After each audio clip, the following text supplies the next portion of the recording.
My sister pushed me to my death, then begged to switch marriages with me. Little did she know I was reborn too. In my previous life, my sister insisted on marrying the son of the Stone family for a better life. But 6 months after her marriage, the Stone family declared bankruptcy, and all the men in the family went to jail. I followed my parents' arrangement and married a high school teacher from an average family. After marriage, my husband quit his job and started a business, and our family went from average to wealthy. But my sister became a mistress that everyone hated. Later, she asked me for money, but I refused, so she pushed me down the stairs. When I opened my eyes again, my sister said in tears, "Mom, I don't want to marry the Stone family. Let me go on a blind date for Lena." I was so happy. She actually wanted to marry a hypocritical mama's boy. At a glance, I knew that my sister was reborn like me. In the last life, when she learned that I was going to have a blind date with a poor high school teacher, she couldn't hide her smile. "Lena, you are my sister, but our fates are different. You are going to marry a poor guy, and I am going to marry a rich man." Sometimes I didn't understand why Hannah was so malicious to me, her sister, and our parents were always partial to her. So when she proposed to go on the blind date for me, my mom disagreed. "Hannah, what nonsense are you talking about? You marry into the Stone family to enjoy life. Hank has a good job, but his mom is old,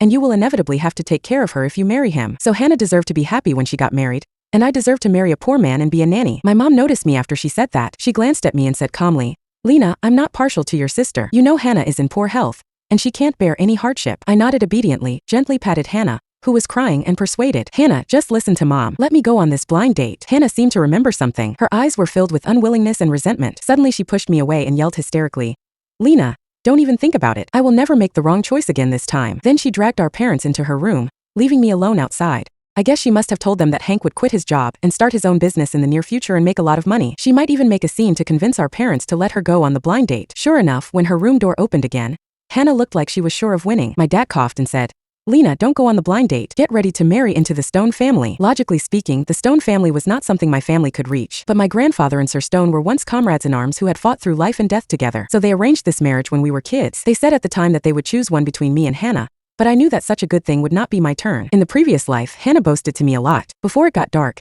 Hannah couldn't wait to dress up and go on the blind date. To seize this opportunity, she even stayed out all night and slept with Hank the first time they met. She thought that as long as she held on tightly to this man with potential, she could take away my life. But she was too naive. My life had never depended on men. In the previous life, the reason why I could live in a villa and drive a luxury car was because I had a business mind, and the potential man she thought was just a mama's boy. Not only that, Hank didn't resign in the previous life but was fired by the school. In this new life, Hannah made the wrong bet, and she would only repeat the same mistakes. Hannah and Hank got engaged in a hurry a few months after they met, and the wedding date of Miles and me was also set. I met Miles a few times in the previous life. He was handsome and tall. Otherwise, Hannah would not be obsessed with him. It's just that he was a little cold and taciturn, but I didn't care. Even if the Stone family was imprisoned in this life, I wouldn't starve to death with my ability. Just like in the previous life, the Stone family gave me 2 boxes of engagement gifts at the engagement party, which was in sharp contrast to the small engagement gifts Hank gave Hannah. A relative sighed at the engagement party. They are sisters. But Hannah received far fewer engagement gifts than Lena. Hannah heard it. She pinched the corners of her clothes with a gloomy face and regained her spirit when she saw my faint smile. "Lena, don't be too happy too soon. Hank will start a business in half a year. Then I will be a real rich lady. But the Stone family may go bankrupt,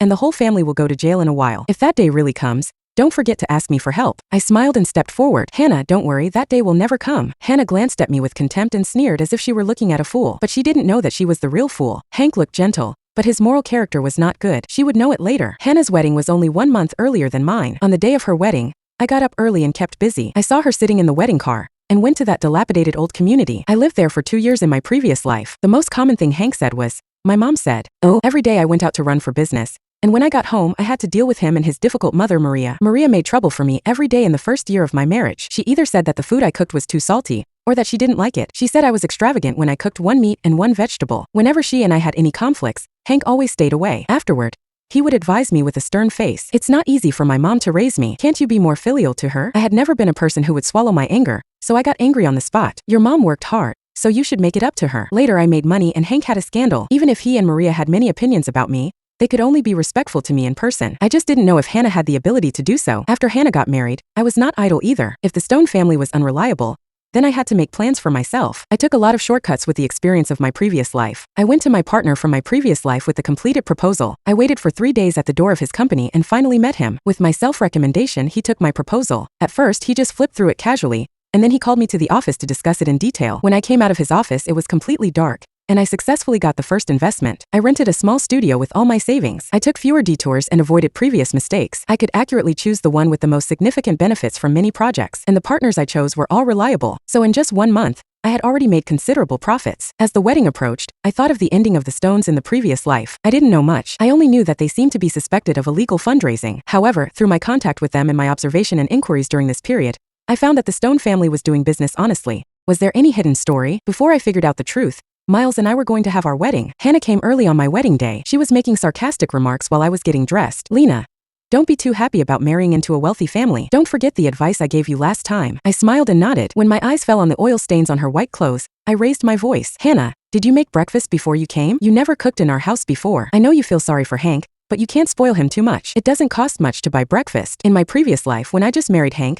I had to cook 3 meals a day for him and Maria. Sometimes when I didn't cook, Maria would open the door and cry loudly about her miserable life and say that I abused her. It seemed that Hannah's current situation was no different from my previous situation. It had only been a month, and her face was sallow, and her hands got much rougher. Hannah's face flashed with embarrassment. She covered the oil stains on her clothes with her hands and said stubbornly, "What are you talking about? I don't cook. Hank's mom cooks for me every day. This must have been accidentally stained." I just smiled and didn't expose her. When I got in the car, Hannah suddenly became excited. She leaned over and whispered in my ear, "Miles has erectile dysfunction. Lena, this is my wedding gift to you." I looked up at her in surprise. Hannah laughed even louder when she saw this. I didn't come back to my senses until I got in the car. I turned my head to look at the man next to me and couldn't help but glance at his crotch. Perhaps my gaze was too intense, so he adjusted his posture in embarrassment. Seeing that I was still staring at his crotch, he whispered to me, "What's wrong?" His cold voice reached my ears. I hesitated for a while and whispered in his ear, "Do you have erectile dysfunction?" Perhaps he didn't expect me to ask directly. Miles' expressionless face showed a trace of embarrassment. His ears were red. He coughed and replied,